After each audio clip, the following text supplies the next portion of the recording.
Hey friends, welcome to Bokeh, a podcast exploring the ever-blurring lines between the personal and business lives of professional photographers. This is your host, Nathan Holritz, and I'm happy that you can join me today in connecting with photographers and entrepreneurs as we discuss photography, business, and, oh yeah, that sometimes messy thing that we call life. This podcast, it's brought to you by Photographers Edit, custom image editing for the wedding and portrait photographer. Just visit photographersedit.com. All right, Bokeh Podcast listeners, thanks so much for joining us for another episode today. And I'm here with a new friend of mine. We literally just met, Isaac, about 3 weeks ago? Yeah, it was about 3 weeks ago. Yeah, so Isaac Coffy, and your brand, your photography business, Coffy Creations. I'll go ahead and mention the URL for those listening in. Of course, we'll link to this in the show notes at Bokeh, Bokeh podcast.com.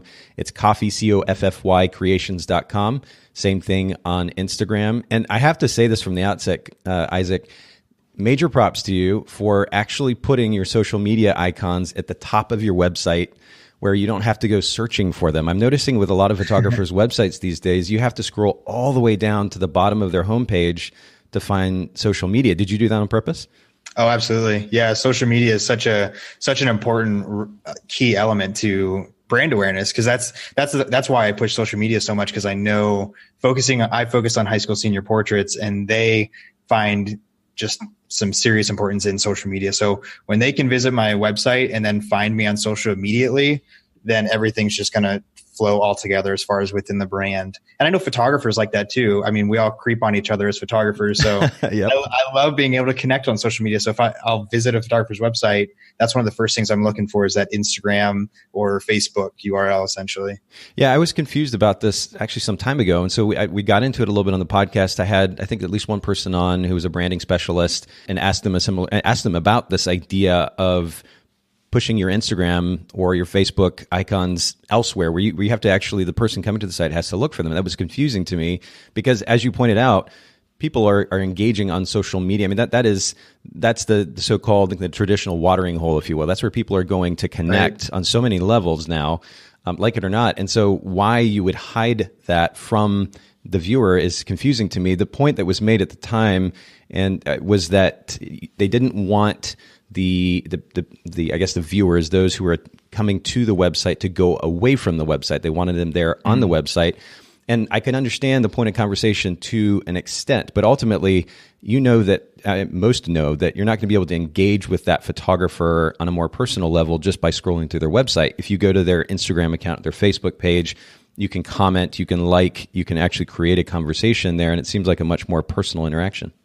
Absolutely. Yeah, it's a lot more inviting. And that's the point, that I want to make myself extremely accessible to where it's not hard. It's basically eliminating any barriers that someone might have, where maybe they want to reach out via, Instagram direct message as opposed to filling out my contact form. And so being extremely accessible in that way just will increase my leads. Yeah. And I don't want to get too far off track here, but I'm curious, that idea of accessibility, how do you balance? And really this ties into what is usually our first question here at the podcast, which has to do with creating time.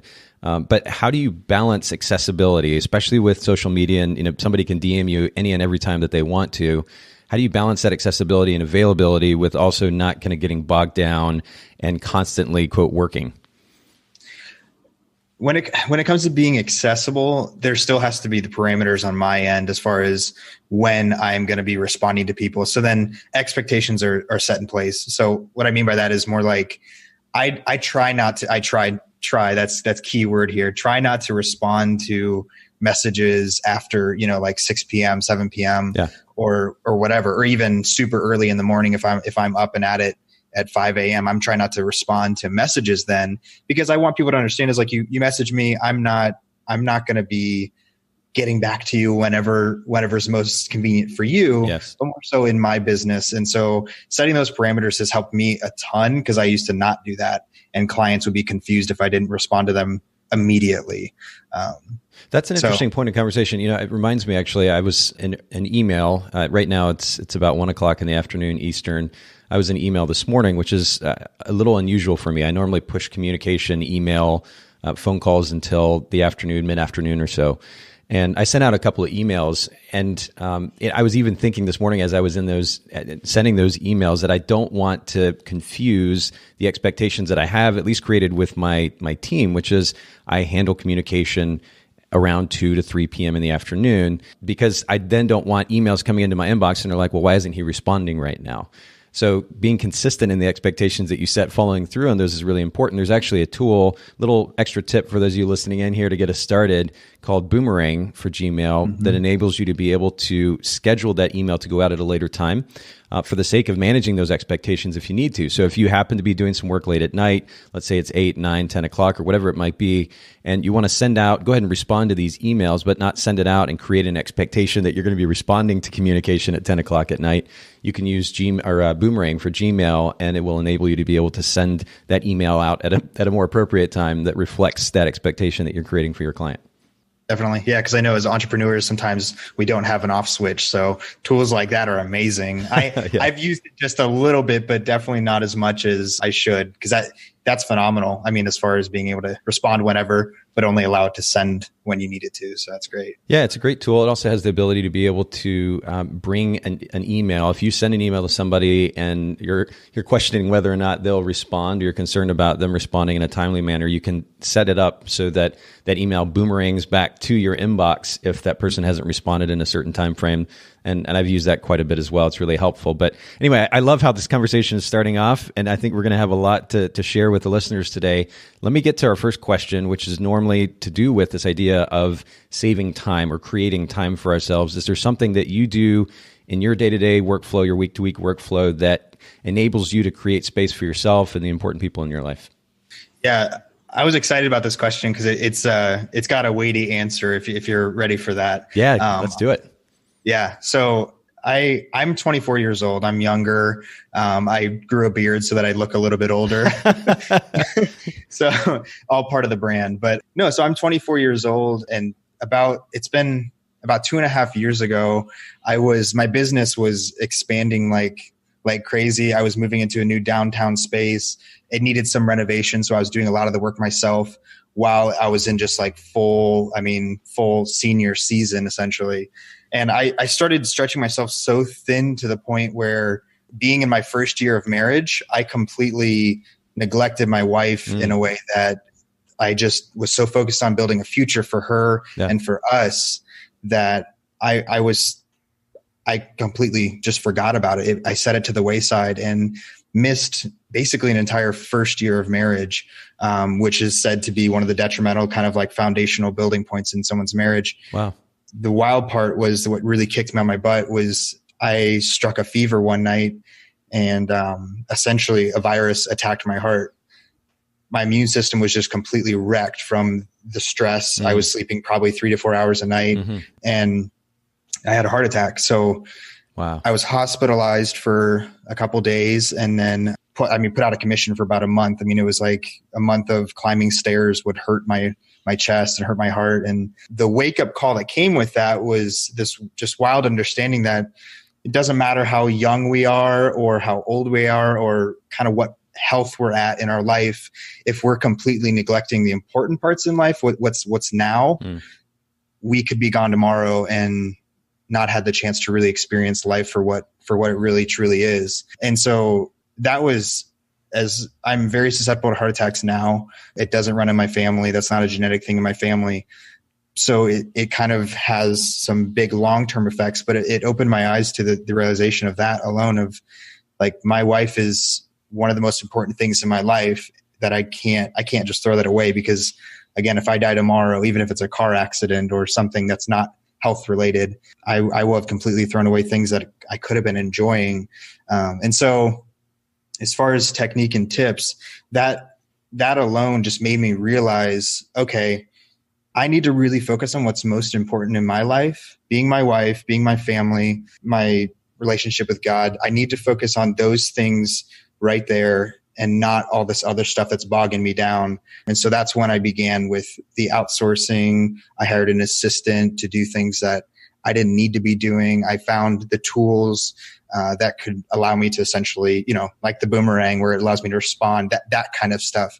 I started finding all these tools that allowed me to basically make a 9-to-5 job as an entrepreneur in a way that's, a desirable 9-to-5 job. Sure. Where I could put a cap on my begin time, end time, and really build a future that is coming, is exciting, but also a present that is equally as exciting, and that I can enjoy a life that I can enjoy now, because if I'm gone tomorrow, being able to look back on the present, that's what I want to be able to do, and not completely forget about that. So. Wow.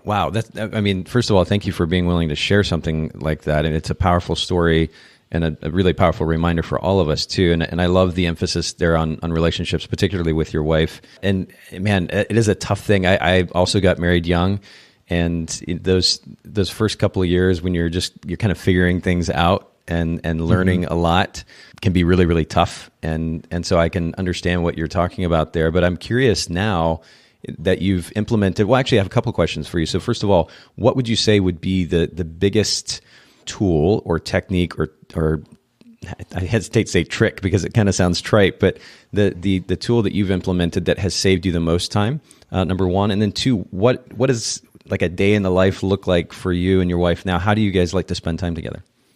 Yeah, I would definitely say it sounds like you're setting me up so perfectly for it. So I love it. I would say definitely. So culling and editing, and I'm not just saying this because of what Nate does here, but the culling and editing in my business is like the bane of my existence. And so being able to take that off my plate. So that was actually why I hired an assistant a couple years back, was to take culling and editing off my plate. My creative comes in the shooting element, the lighting, the shooting, the posing. That's my creative element. And I know I get kickback on this from photographers that don't agree with me, but that's the beauty of what we do. It's everyone's different. Everyone's unique in their own flow, but I'm okay to relinquish essentially the editing and culling of what I do. And so I know some people even fight me on the culling part, but that's okay. So that took the most of my time, as far as I hated sitting behind the computer doing all that stuff. And so getting that off my plate has been amazing. Financially, having an assistant wasn't working anymore recently. And so I then moved to outsourcing to Photographers Edit, actually. And I have to say, to be clear here too, like you and I didn't talk about this question beforehand, and I certainly didn't mean to set you up to give a promo for PE, but we actually met. The fun story actually is we met. So Haley, who helps produce the podcast and is in charge of our digital marketing at Photographers Edit, had literally I was at PPA's imaging conference in Atlanta on the trade show floor. And Haley sent me some images, just absolutely mind-blowing images. I've never seen senior photography that looked like this before. And she was literally sending me these images. I think we were maybe working on something for social media or for our website or something at the time. And anyway, she mentioned, she's like, we should get this guy on the podcast. And at that point, I get the message. I open my phone. I'm looking at that. And then I send her a picture, because I'm literally standing in front of this booth where you're doing a presentation. Like I kind of walk up on the booth, and there you are doing a presentation at that moment at the booth. And we ended up having a chance to connect over conversation for a little bit. By the way, we're going to get to your stunning senior photography here in just a second, because it really is so impressive. But that's actually how we met. And then we had the opportunity to talk about a little bit about your experience with Photographers Edit, and you gave us some really constructive feedback as well, which was great. But I just don't want our listeners to think that I set us up for that conversation. I do appreciate you sharing that, though, because the reality is it is the most time-consuming element of most photographers' workflow.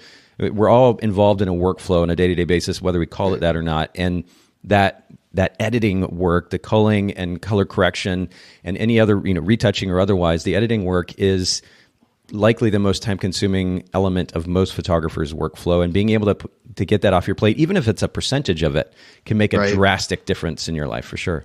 Yeah, and that was the biggest thing, is that it definitely wasn't a setup of I want you to talk about the Photographers Edit, but more so from my heart, the genuine part of what I'm definitely trying to hit on is just getting rid of the things that are unimportant to you, as far as like what can you relinquish in your life or in your business that can essentially be outsourced, and using outsource is kind of like a general term here. And that's why I had my assistant on for a while, was he was doing that kind of stuff, answering emails, taking phone calls, more than just editing. But that was one key element that I was able to kind of give up, and it changed my business in the way being that I was able to focus on my personal life more, as far as with my wife and family, and kind of, and not have to spend late hours of the night editing stuff that I shot during the day, or weddings, which are, oh my goodness, I don't do as many weddings anymore. And the editing was such a beast on its own that giving that up, just, I felt so much better about my business and more excited for the day-to-day stuff, because it was more on what I wanted to do and less of what I didn't. So. Well, again, I appreciate you sharing that. And for those of you listening and you're curious, I mean, we don't really actually talk about Photographer's Edit a lot on the Bokeh Podcast. We'll make sure, of course, to link to Photographer's Edit in the show notes. If you're just overwhelmed, or you found that this past season you were overwhelmed with editing and you're looking for a solution. And again, it doesn't have to be an all or nothing, I guess, solution, if you will. If you want to outsource just the color correction work, that's awesome. We also do culling, color correction, retouching. We're getting ready to launch a new retouching service, which is going to make the idea of retouching way, way more accessible to all of our clients at a price point that is going to be mind-blowing to most. So I'm really excited about that. But just check it out. Give it a look. And if you've got any questions, of course, we can answer those for you. But I appreciate you sharing this story, Isaac. And let's talk a little bit about this idea of being present and focused, because, again, it's relevant to the conversation around time and running at 100 miles an hour all the time as business owners. This is something, honestly, that I've been having to, and frankly, still need to do an even better job of.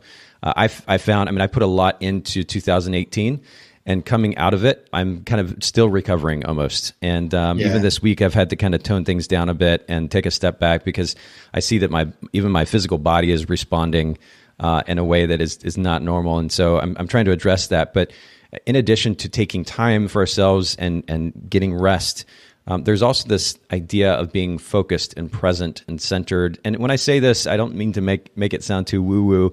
Really, what we're talking about is the idea of not letting our mind kind of run away with us. There's a book that I've alluded to a number of times on the podcast called The Untethered Soul. And Michael Singer is the author. He talks about this idea of the voice inside our head. And we all know what that's like. And probably, particularly as artist types, hear that so-called voice in our head just running at a mile a minute. And it's distracting. It gets in the way of just being present, being in the moment, focusing on that relationship with a significant other or with friends, or just learning to be, not feeling like we have to do something all the time. And so I'm curious if what you do in your life and in your business to encourage that idea of presence. Yeah. Well, something recently I've been attempting is meditation, which I always kind of like, I just always skirted to the side, because I was like, that's just for a bunch of weirdos that are like into yoga and sipping tea on mountains. I'm like, that's not. And then I started really exploring, okay, what is this really about? Sure. And then, because just like you were saying earlier, like some of the things that led to my health, like my heart attack, virus, fever, I couldn't sleep because my mind was racing so much. My business was growing like just extremely fast. And so I was always thinking about new marketing or new products or whatever the case. My mind was always racing, as many of our minds do. And meditation being the thing that I recently have been discovering. I'm not extremely disciplined yet, but I've been attempting to do those daily kind of stop in the middle of my workday and just close off everything and sit for 5 to 15 minutes and just focus on not thinking. And that's just such a hard thing for me, because I'm always thinking, being strategic or thinking about a conversation I'm going to have with someone that's maybe hard or difficult, or what I might be having for dinner tonight, as stupid as that sounds. Those things are just completely flooding my mind, to where meditation has been huge. And so, and we were actually talking before the podcast started recording about 4-hour work week a little bit. Yeah. And that book just changed my mindset as far as the being present part of your question, being present and like more focused on the important parts of life. That opened my mindset to like, okay, like I really need to find the ways that I can be there more, doing the things I love while making more money, or making the same money, just working less. Yeah. And so I won't go too much more into that, because we kind of touched that a little bit earlier, but that book kind of really changed my mindset as far as where time is and where I'm investing my personal time. in business or personal life. So, and we'll make sure to link to that book in the show notes too. Again, for those of you listening in, Bokeh, Bokeh podcast.com, Haley puts together a wealth of information for our show notes. And some of the podcast apps on your phones, you may be able to see them formatted correctly. Others, for some reason, don't render them correctly. So if you just go to bokehpodcast.com, we'll link to these and other resources that we talk about here on the podcast episode in those show notes, and you can reference the show notes from other episodes as well. We'll make sure to link to that book. But one of the things that Tim has talked about, and I think, Isaac, you summed it up really well just now, that the purpose of that book, he's come back to say, look, people have this misconception that he was actually talking about only working 4 hours a week. He had actually created a workflow that enabled him to do that.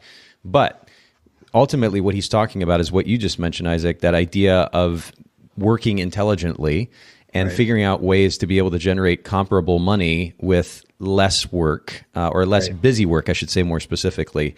And I think that's important. I mean, if we don't, the whole idea behind starting, or a big part of the idea behind starting a business for ourselves in the first place is to be the boss of our own lives, right? Instead of somebody else telling us this is how you need to spend your time, we have the ability, the opportunity to be able to create the life that we want to. But it's easy to get lost in the busyness of it all. And if we don't take a step back and develop a certain level of self-awareness and be able to look at our business objectively, we are just going to get burnt out. And so being intelligent about how we spend our time and how we run our business is really important. So much of what this podcast is about is that. And I hope that we've somehow made a difference in our listeners' lives in that way. The other thing that you mentioned was meditation. And again, to this idea of awareness, that it's easy to get caught up in the idea that meditation is not thinking about anything. But so much of meditation, I've learned anyway, personally, is about awareness, more about awareness than just simply not thinking about something. It's awareness of your thoughts. And one of the beautiful elements of, or ideas behind being aware of your thoughts is the significance of those thoughts not actually being you. And this is, again, what Michael Singer talks about in his book. It's these thoughts, almost the narration. Your mind kind of narrates what's going on around you. And I think a lot of that has to do with our human tendency to try to make sense, to categorize, to organize information as it happens around us, as we listen to it, as we see it, as we experience it. Mm-hmm. And our mind is trying to do that organizational work. And yet, to give it too much significance can actually be inhibitive to living a really, really great life. So simply being able to sit and see those thoughts, and as I know I talked about this in the podcast before, but it's such a powerful concept. Michael talks about seeing those thoughts in, acknowledging them, and then kind of seeing them out. And when I meditate, that's kind of how I'll do it. I'll literally see it almost like seeing it out the door. Like, okay, there's a thought, there's an idea, cool. I'm not going to try to fight that, because finding that tends to only encourage thinking about that thing. So instead, I see it, I acknowledge it, and I see it out. And you repeat that process over and over and over again. And even as short a time frame as 10 minutes, you'll find yourself just kind of deep in this so-called meditative experience. And it's really powerful. It's relaxing. It's calming. And it gives you a sense of presence that is extremely, extremely powerful. So we'll also link to this book again in the show notes. But I really appreciate you sharing your perspective on that, Isaac, because I think it's a powerful one. It's a simple idea of not getting so caught up in this idea that it's, this hippie behavior, if you will. And I like that our culture is making it more mainstream now, but an awareness of thought, that is so, so important, and not giving so much significance to that thought that we are labeling those thoughts as that is me, but instead enabling or being aware of the fact that those thoughts, they're ideas, they're objects almost that we can choose how to interact with. And we can choose to give the ones significance that are actually beneficial to our life, and those that aren't, we can let them go. And I think that's really, really powerful. And I definitely like to add real quick is just that I think for me, what really unlocked it or kind of made me realize the importance of it was finding guided meditation. And that's where what you were just saying earlier is kind of that misconception of it's just stop thinking, which is so much harder to do than anything. And it's not really the full force of what meditation can do. Yeah. And with guided meditation, I've found the app, which I'm not one of those guys that just uses a bunch of apps for everything, but the app Headspace has been huge in my life. My wife introduced it to me, showed it to me and said, hey, try this out. And it's been huge, just being able to, someone guiding you through, here's how to meditate essentially. Okay, let your mind wander for this short bit. Okay, now bring it back, focus on your breathing, so on and so forth. And that really has helped me so much more than just sitting there in silence and then attempting to do that all on my own. So just wanted to add that. That's really, really cool. And we'll link to Headspace in the show notes as well. That the app is really, really well designed. And I know that it's made a big difference in a large number of people's efforts at learning how to meditate. So that's really, really great. We've mentioned a couple of books already. What is one of the most impactful books that you've read, whether it's a book that has been helpful to your personal life, your business, or both? What would that be? Yeah, I fairly recently found one that was both business and personal. And it's called Never Split the Difference by Chris Voss. Okay. And he is a former FBI hostage negotiator. Wow. So what he takes in this book is he says, I'm going to teach you essentially to negotiate and understand the human psychology in everyday life, almost as if your life depends on it. So he takes all his years of experience of being in the FBI, saving lives, that he realized, he said, oh, I can take these same concepts that I use talking to all these, just high profile hostage cases, and apply it to negotiating a car sale, negotiating a higher salary in your job if you have a job, or taking it into the business. Just in the sales perspective, this thing just hits so many elements in personal life and business life that it really opened my eyes to just understanding people better.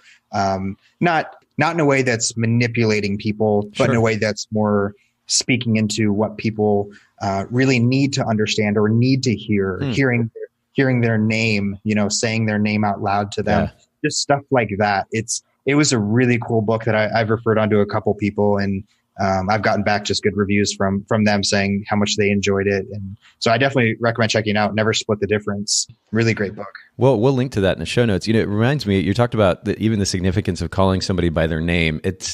It's interesting, in some ways sad, but if you do something as simple as, one of the things I've done in the past I enjoy doing is going to the grocery store and going to check out, and they wear a name tag, the person there wears a name tag, and calling them by name, responding to them by name.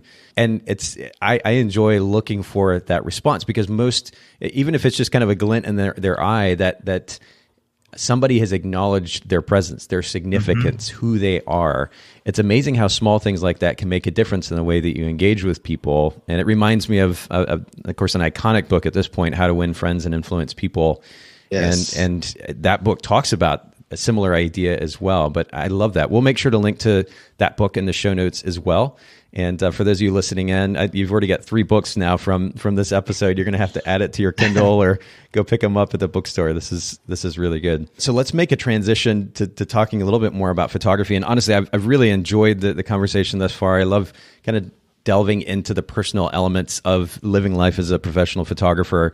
But I do want to talk about your business. I'm curious how long you've been a professional photographer, and talk to us a little bit about how you got started.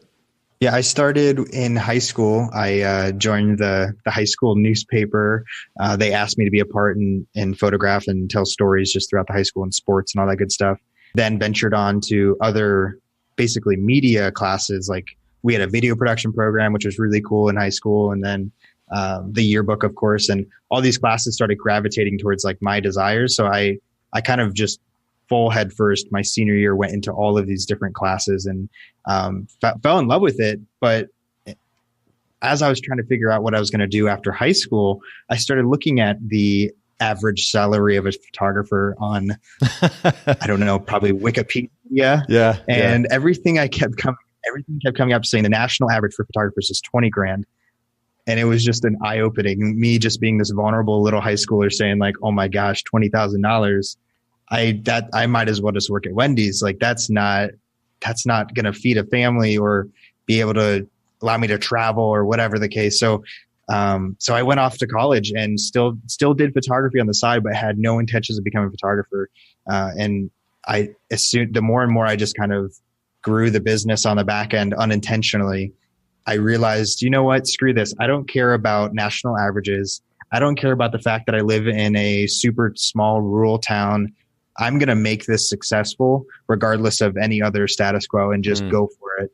And so I dropped out of college and went full force. I still maintained a part-time job, but I went full force into my photography. And within a year or two, I went full time. So I've been doing it for about 6 or 7 years total, and full time for about 3 now. So it's been just quite an adventure, but it's been amazing just to kind of kind of look past those things like that national average of salary.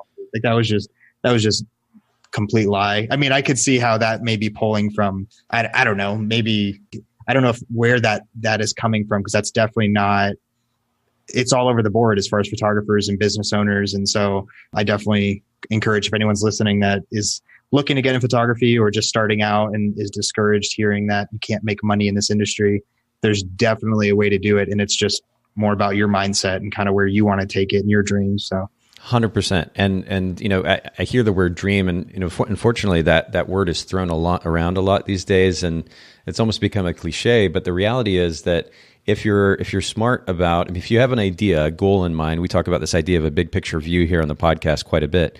But if you have an idea and you put together a plan and then just go for it, there's little reason these days not to be able to create a sustainable full-time professional photography business. We've talked about so many different elements here on the podcast and over 200 episodes of running a photography business. There are definitely different elements of that to be considered in order to create a sustainable business.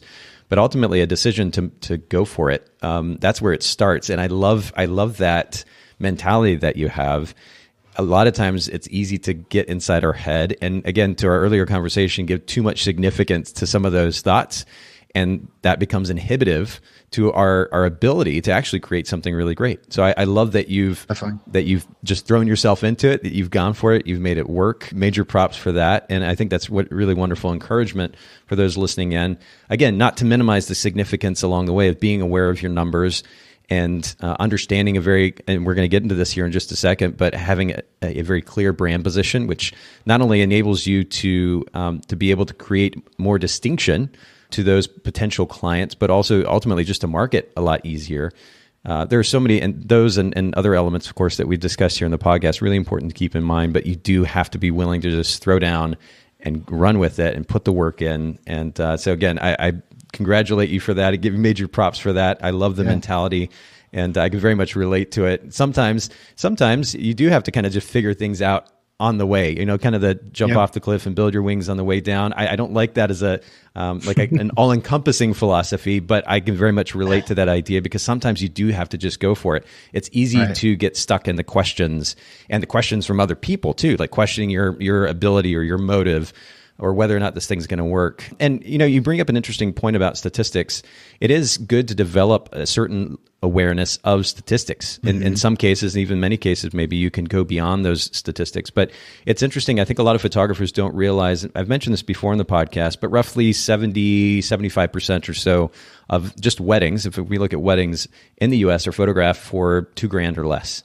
And then the next 15% or so for between $2,000 and $4,000, and then the rest is on that top end. So 5 to 10% beyond $4,000, and so that's the reality of it. And then if you also consider the fact that there are a lot of part-time photographers, you begin to understand why those numbers, the kind of the annual income numbers, might be so low. But the fact that you were able to kind of step beyond that and create a life for yourself is great. And I want to understand a little bit better, first of all, what you've learned through that process. What is one of the biggest lessons that you've learned as a business owner so far? In fact, let's spin it another way. If you had 15 seconds to give a piece of advice to a relatively new photographer that you've learned so they can avoid making maybe the same mistake, what would that thing be?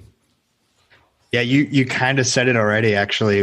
What I found, in doing everything is that setting the goals that are attainable, that's so important. But the bigger thing is setting goals that don't have to be what everyone else's are. So what I mean by that is saying, I want to be this phenomenal, amazing photographer that's making, I know I'm going beyond 15 seconds right now, but I want to be that photographer that's traveling all over the world, making thousands upon hundreds of thousands of dollars, all that good stuff. But defining success for yourself is so much more important than just setting goals that maybe someone else has for themselves. So for me, my wife being able to stay at home when we have kids is a huge goal of mine. So I've set that as my goal coming up soon. My goal coming up soon this next year is to completely replace her income. Wow. And so that's a goal. I have an actual number. Obviously, I know what her salary is. Yeah. It has a number to it, and I know where I need to be, what I need to be taking home. And that's my goal for this year. And so that's my realization is if we set attainable goals, we can make our own successes. No one else defines success for us. We just define it for what it is in our life and in our minds. And as soon as we reach one, we go to the next. That's good, and I think this has again been a point of conversation. I think even more so as of late on the podcast, but it also bears repeating. That is the idea that if we're really clear about what we're trying to attain, what goals we're trying to reach, that can literally drive everything that we do, and it takes away a lot of the confusion of what genre do I even photograph, and then within that genre, what target market do I go after, and what's my brand position going to be, and what should I charge? All of these things can ultimately be determined largely by our bigger picture goals. So taking the time to establish those big picture goals, that big picture view, again, as I mentioned earlier, is really important because it can literally drive everything that we do. It takes away confusion. It encourages efficiency because now you're not spending time on things that are irrelevant. And that's really, really important. So I think this is great advice. I appreciate the reminder. Talk to us about your photography business's brand position. And for those of you listening, and maybe you've not heard us talk about this before or not very much so far, and what I actually give as a definition of sorts to our guests coming on the show for the idea of a brand position is the unique value proposition that your business brings to your market that truly sets it apart from other photography businesses in that market. Something that photographers mention a lot, for example, is that they, quote, like to focus on relationships. Well, when you have thousands of photography businesses doing that thing, it's no longer unique. It doesn't actually set you apart, and it's very tough to market something that the same 50 other photographers in your market are also doing. So what is your photography business's brand position? What sets you apart from those in your market? What's really cool about my market is it's not hard to do that because my town is so behind the times. Okay. So I'll explain kind of some things that I'm doing that maybe some listeners are saying, oh my gosh, I've been doing that for so many years. Why is that unique? It's very unique to my town because of how behind the times you are. So I'm finding ways to essentially leverage that. So what I mean by that is in-person sales, for example, is one of those things that the fact that I'm pretty much one of the only photographers offering it in my town has become this huge thing that people are talking about, where they're saying he's so different because he cares for more than just these photos. He cares that I have art that's going to last forever, or books that are built to outlive me. Whatever the case, doing in-person sales has been like a big differentiator in my market. But on a broader scope, one thing that I could say that as far as what I've wanted to focus on, or kind of the brand I've wanted to develop in the viewer's eyes, is I want to be a brand that is, here's the cliche analogy. I want to be a brand that's like the Apple of my area. So the higher end feeling company that you pretty much may not fully understand everything that they do, or you may not fully understand what they're going to do for you, but you want it. So I've kind of wanted to build this brand that is like, essentially people just know when they hear the name that they're going to have an awesome experience. And whether PC listeners or Apple listeners are out there, it's just, regardless of that, regardless of personal preference, it's more about what brand did they develop that I can pretty much develop the same thing in my town. Hearing stories of people saying, oh my gosh, you had your photos done by Coffy Creations? That I can't believe that. That's just wild. They don't, as far as photographer to photographer, some people might look at my work and go, oh wow, I'm better than him. But that's not the case as far as in my market, because I found a way to essentially say, I'm creating a lot more than just photos for these people. I'm, that relationship thing, that's great. I definitely do that. But I've created a brand that's so desirable, essentially, that they're wanting to buy it without fully understanding what it is. And I don't know if I'm not trying to sound pretentious in that way. It's just more, it's just more of a, I don't know what I'm trying to say. Well, I think you're getting to a couple of interesting points.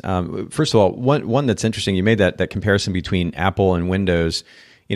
Windows realized that Apple was creating an experience that people wanted, to the extent that they're spending, in some case, days in line for some of their products too, right? Right. It gets pretty crazy. And you'll see this if you ever go to a big mall where there's both an Apple and Windows store or Microsoft store. Microsoft literally copied what Apple was doing with their storefronts because they understood the experience that Apple was creating was generating such a buzz and a following that it was worth trying to emulate. I mean, it's hilarious. It's so identical. I think I was actually at a mall at one point where those two stores were either right next door to each other or like right across the hall from each other, the hallway. And it was just hilarious. It's so funny to see that Microsoft didn't even shy away from identically matching or copying what Apple had done, but they understood the significance of the experience that you were talking about. You mentioned that you're in a small market, and it's interesting. I'm actually on your homepage right now. And again, for those of you listening in, if you go to Coffy, Coffy Creations.com, you can see this. But the first thing that comes up when I get to your homepage is your senior experience. And I love that because it plays on this idea that you're talking about of being the senior photography experience in your market. You're lucky in that you're in a smaller market, so it's easier to create these distinct brand positions against the rest of the market.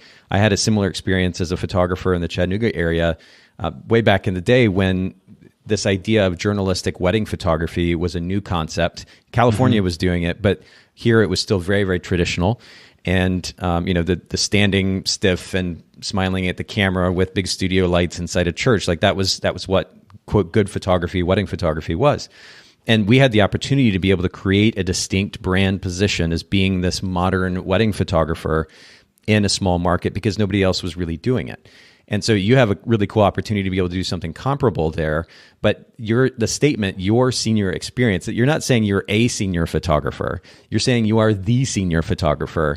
And I love that you're trying to create a brand that is just that, and you're not shying away from it. Will you comment a little bit on that? Was that a tagline that you came up with, and does it play on that idea? Absolutely. Yeah. I've got, my brother owns a marketing company, and I've got friends that own other marketing companies that I've bounced a lot of ideas off of. And a big understanding that I've found through conversations with these awesome individuals was the realization that I need to speak directly to the seniors. So let's talk like senior portraits specifically. So I realized that I was trying to split everything as far as I thought, well, parents are paying, so parents are the client. And also seniors are booking because they're the ones being photographed. So I was trying to split my efforts essentially and focus on seniors and parents. And in talking to some of my friends, it was a realization that no, I need to talk directly to the seniors because the seniors are then going to relay that to the parent. Most often than not, the seniors are the ones talking to me first or reaching out to me first, making that first contact. Or at least they told their parents, I want to have Coffy do my photos. And then the parent reaches out. So the branding all kind of focused around that I'm talking directly to the student, to the senior. And I want them to understand it's like, picture yourself in this experience. So I paid a company essentially to create a video to really kind of encompass what that experience looked like and show people here's what you're going to get. Here's how you can fit yourself into this video. We made sure not to just do one senior, essentially, like just to show one senior. One strategy we essentially talked about was we need to show a bunch of seniors, guys and girls, so that whoever's watching this video can easily just insert themselves into what we've created. And so that was kind of a huge focus of ours. And I did hire a copywriter. So I told them, I said, listen, here's kind of the focus I want. Here's how I want to relay info to the seniors. Now help me put it into words, because that's something I'm not very good at. And I was able to identify that earlier on. And I hired someone that was paid, or their profession is to write copy. And so they helped me essentially put everything I wanted to into words. So every page, almost every page on my website is written by someone else, but it's my voice just coming through them, if that makes sense. There's so many talking points ultimately here, potential talking points. But one of the things that's interesting you mentioned is actually taking or making the investment in a copywriter. This is something that is not very obviously not done on a lot of photographers' websites. And I think it can be inhibitive on multiple levels, but particularly when it comes to, again, effectively communicating what your brand is about.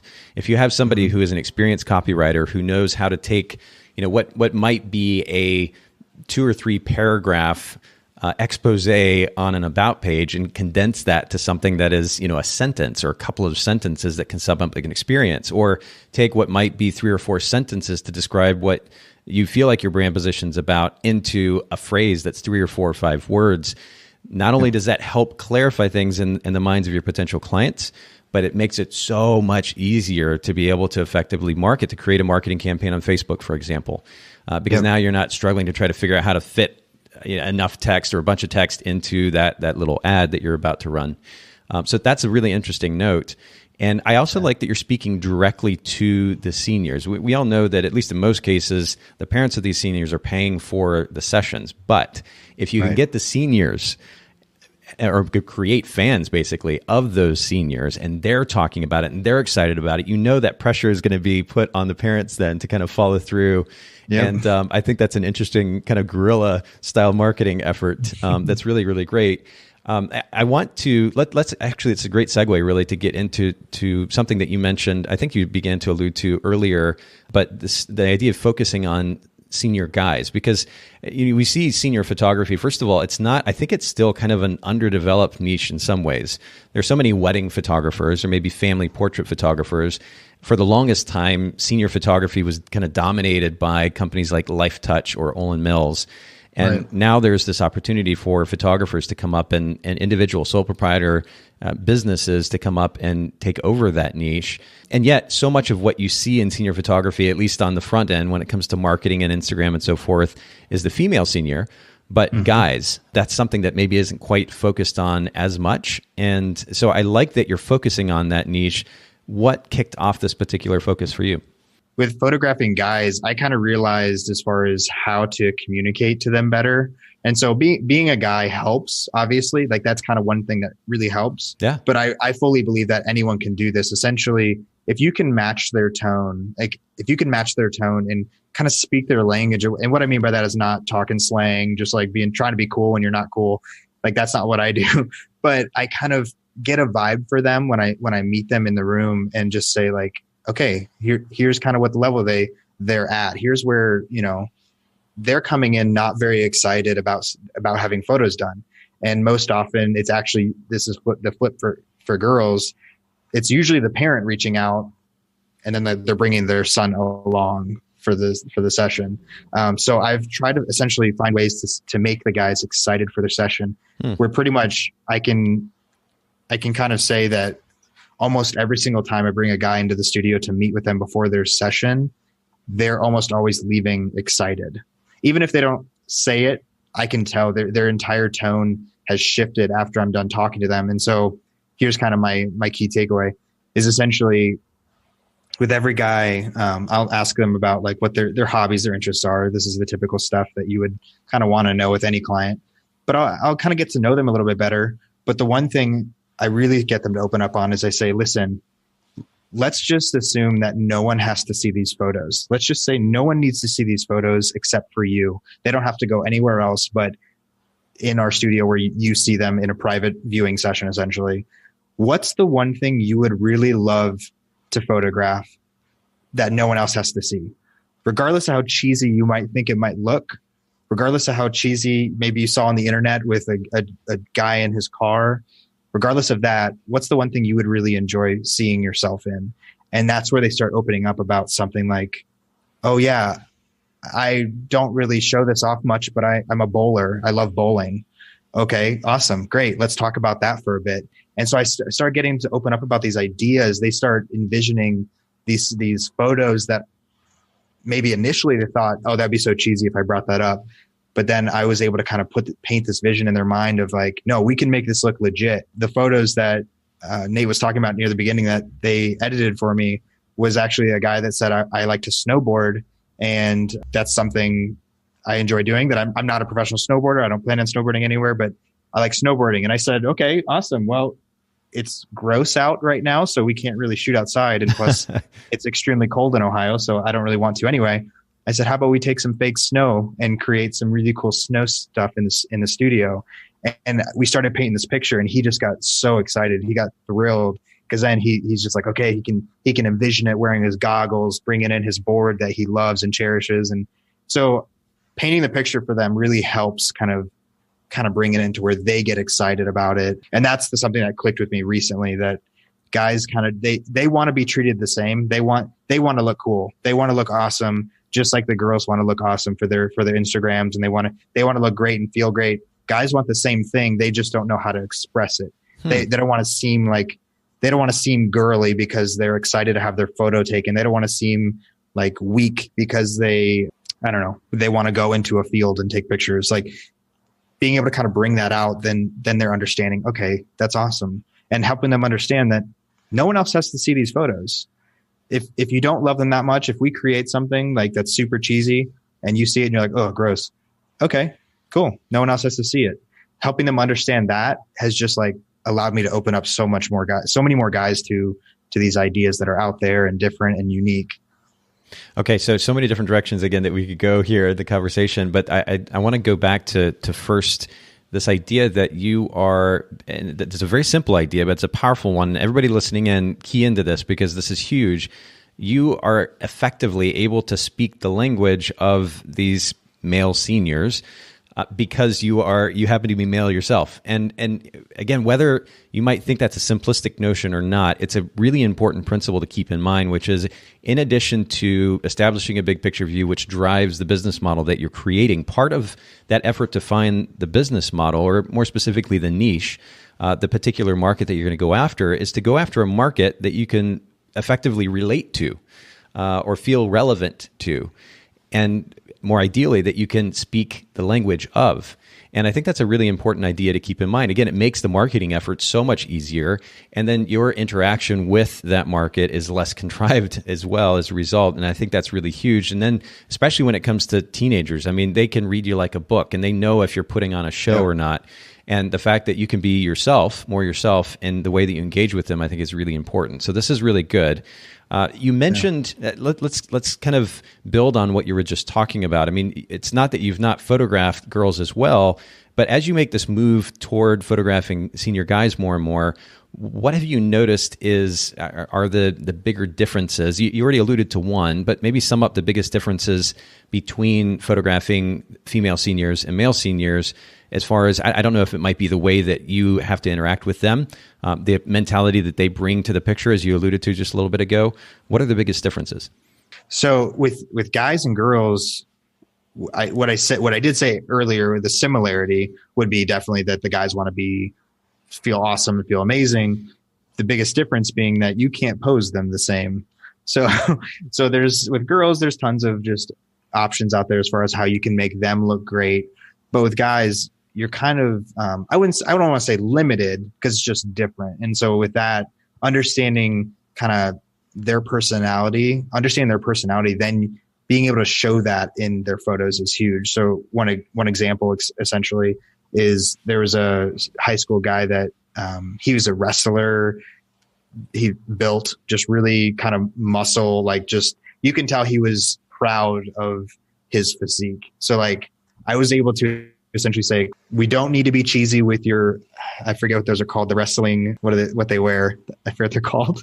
Yeah, I don't know the name either, but I know what you're referring to. Most of us can probably guess. There's a picture in their mind of the tight suits that they wear for wrestling. Not the most attractive thing, but I said, okay, listen, we're going to photograph it pretty much waist up and make you look super cool. So we bring out the spray bottle. We make it look sweaty. This is sounding weird, but you know where I'm going with this. Making it look just like a Nike ad or, Gatorade commercial. Sure. I put that in their mind so that they understand like, yeah, this can look cool and you're going to look tough. You're going to look awesome.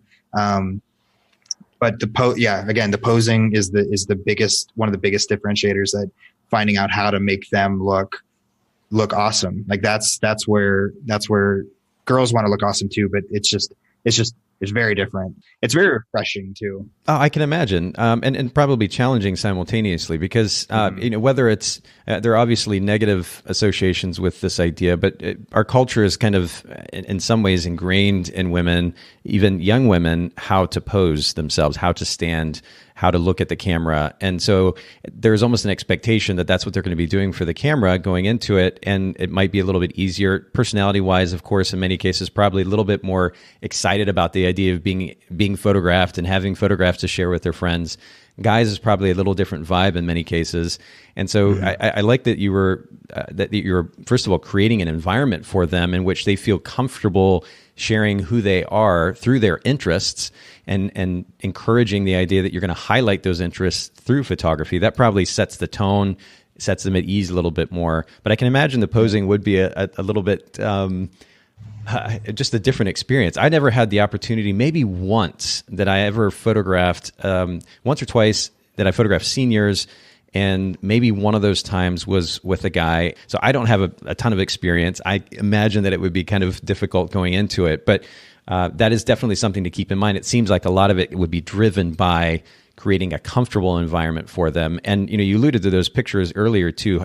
If you're focused on highlighting this particular interest, particularly with you said it was snowboarding, correct?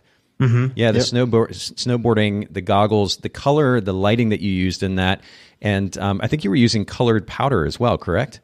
No, it was white. It was white powder. It was white. Okay. I have these like vibrant colors in mind too from the picture. I don't have it in front of me, that were just, it was such a powerful image that I have literally never seen in any form or fashion before in senior photography. So I love the direction that you're going with this, and maybe we'll have some of those on Instagram by the time this episode goes live, and we may even use one of those images as a thumbnail for this episode too, because it was really incredible. I love that you're digging in, figuring out the interest, and highlighting those, and then ultimately sets a more comfortable tone to pose that male senior as well. And I think one thing is huge in my business. I strap a speaker to my hip the entire session, so we're jamming to music the entire time. And kind of what I'm getting at with that is that I set the tone of the music based on kind of what we're photographing. So with girls, it's just upbeat, it's fun. With guys, some guys, it is rap. I'm personally not a fan of rap, but they're like, I love Kanye West. I'm like, cool, let's throw on the Kanye West radio. Usually we have to be in the studio, not out in public to listen to that. But right. But the snowboarder pictures, I told him, I painted this picture in his mind saying, I want you just shouting at the camera. And this guy is not a model. So that's the first thing. Almost none of my clients are. And so shouting at the camera and being like kind of giving this emotion that you would never see in a typical senior photo, I had to kind of pull that out in the music. So I just, without asking what kind of music he enjoys, because we already played that music, we were done with that. Without asking him, I said, listen, I'm going to put on this hardcore music, this screamo music, and I'm going to turn it loud so you don't have to really hear yourself in this quietness of the studio. And you're just going to be screaming. And I even screamed with him. So behind the camera, I'm just shouting with him because I didn't want to make him feel stupid. Yeah. It's stupid feeling. You're just in silence and you're just shouting at a camera. So putting that loud music on, that heavy music, kind of pulls out that emotion we were trying to go for in those ending photos. And then joining him so he didn't feel like he was the only one shouting from behind the camera. It kind of pulled all those pieces together that I needed. And I showed him back of the camera before it was edited. I said, check it out. And him and his mom both were like, oh my gosh, that is the coolest thing we've ever seen. And that's awesome. So emotion, music, it's all a huge key element. And it's all about ultimately setting that environment and that creates a certain level of comfortability where they can let loose, right? Because, I mean, we can call it stereotypical or traditional or whatever it might be, but many, if not most guys coming into a scenario like that, there's a certain level of machismo, if you will, that they're trying to maintain. The idea that they're going to be photographed for senior portraits is it just feels weird. And they may be apprehensive or shy or just trying to be too cool. And that can get in the way of getting really great portraits that actually reflect their personality. If you're creating an environment like that encourages them to relax and to be themselves and even to go a little bit outside their comfort zone, I think that's awesome. And you're doing an incredible job by setting that tone. We have just a few minutes here, and I'd love just in closing, if you wouldn't mind, because I know that a lot of your effort now to go after this particular segment of the senior market is driven by your marketing efforts and the conversations, the way that you're communicating with the potential client. Will you share a few principles that have driven those marketing efforts to develop this particular niche in your business? Some key principles for mine, as far as I want to be very open on social media. So I'm on my Instagram story, for example, I'm always putting myself in front of the lens, in front of the camera of, my Instagram, and showing people my personality. And so specifically when guys are coming in, they have a good idea of kind of what I'm already like. So they have that idea coming into it before even meeting me. They have this idea of my personality, and they see this relatable guy that they can easily open up to. Most times, every person's different, but sure, they already have this mindset that, oh, okay, like I know I can have a conversation with him, or And so that's been huge. But another thing too has been just showing kind of the more impactful images in my marketing. That's another shift I've made recently that I've noticed has kind of created more buzz. So these images with every guy, I want to make sure I get at least one really cool image that's epic, different, unique, specifically with the guys. So that when I show it, other guys are going to be like, oh, wow, he made my friend or this other guy look amazing or look awesome. I want that same kind of experience. And so with every person, again, that conversation starts with what can we do to create one awesome image for you? When really in the back of my mind, I'm just thinking of, well, that sounds shallow. I want them to have awesome images, but I'm also thinking, what can I use in my marketing that other guys are going to get excited about? Sure. But I like the simplicity of that question, though. And it might, they're not used to being asked a question like that. And this suddenly gets to be all about them and what they're really stoked about. I think that's a great question. All right. So the idea of being yourself to them is really important. And you and I were actually having this conversation before we started recording. Something that we hear in the podcast world quite a bit is a host who puts on a particular persona for the podcast that is not them behind the scenes. They kind of go into a so-called mode, and they have a particular voice, and they don't talk to their significant other at home and that with that same voice. It feels very contrived. There's an importance, a significance to being consistent in the way that you present yourself and then ultimately interact with the client. That's, I think, really, really important. Again, especially with this age group who will just see through all the BS. I think that's really important. Showing impactful images. Anything else to throw into the mix here at the end? That's primarily it. I say recently has been the biggest surge of guys that I've been getting in my studio. And really those are what I've noticed being the bigger elements. Actually there is one other thing. I do in my marketing, I do Instagram story takeovers during the sessions where I give the client my phone and they just take over my Instagram story. That's cool. Very, very few times do guys do it.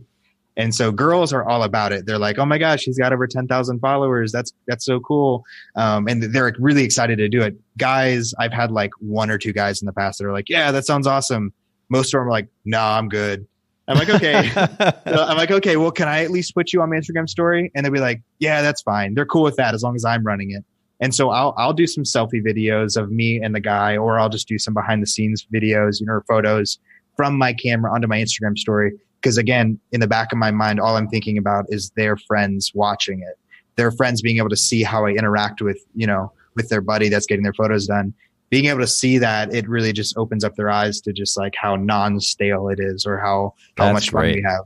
So that's a really great idea. I mean, Instagram takeovers is something that's happened for some time now in our industry. Right. I mean, we've even utilized it at Photographers Edit.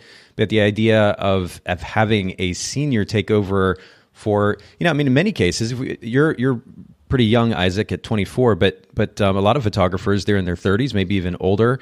And it may just be that the content that they're putting in their Instagram feed, or even particularly in their stories, may not feel as relevant to their target market. And so letting the senior take over, I think it's a brilliant idea. And that's a great way to end this conversation. I think a good tip, good piece of advice for those listening in. I really appreciate you making time to share with us today. And I know we could probably dig deeper into this, but for the time being, will you just share where our listeners, one more time, where they can find you online, social media, website, et cetera? Absolutely. I definitely encourage everyone that's listening to check out the website, because it's very kind of focused around seniors. And so that's Coffy Creations, COFFY creations.com. And then pretty much that's my handle for all social media. So Coffy Creations on Instagram, Facebook, you can find me everywhere. Feel free to send me messages. I love interacting with other photographers and other creatives. So definitely connect with me and let's open the conversations. That's awesome. I really appreciate you making yourself available. I appreciate you making yourself available today too, to do this podcast. Again, for those of you listening in, we'll make sure to link to all the resources that we've discussed, a wide-ranging conversation. I really love that. At Bokeh, Bokeh podcast.com. Again, COFFY Creations, coffeecreations.com. Same thing on Instagram. Thanks again, Isaac, for doing the Bokeh Podcast. Thanks for having me. Thanks so much for listening to the Bokeh Podcast today. Will you let us know what you think by leaving a review of the podcast in iTunes or maybe in the Apple Podcast app? And I'd love to hear from you personally with your thoughts about the podcast, maybe suggestions about future topics and guests for the show. My direct email is nathan@photographersedit.com. The Bokeh Podcast is brought to you by Photographers Edit, custom image editing for the wedding and portrait photographer. Just visit photographersedit.com.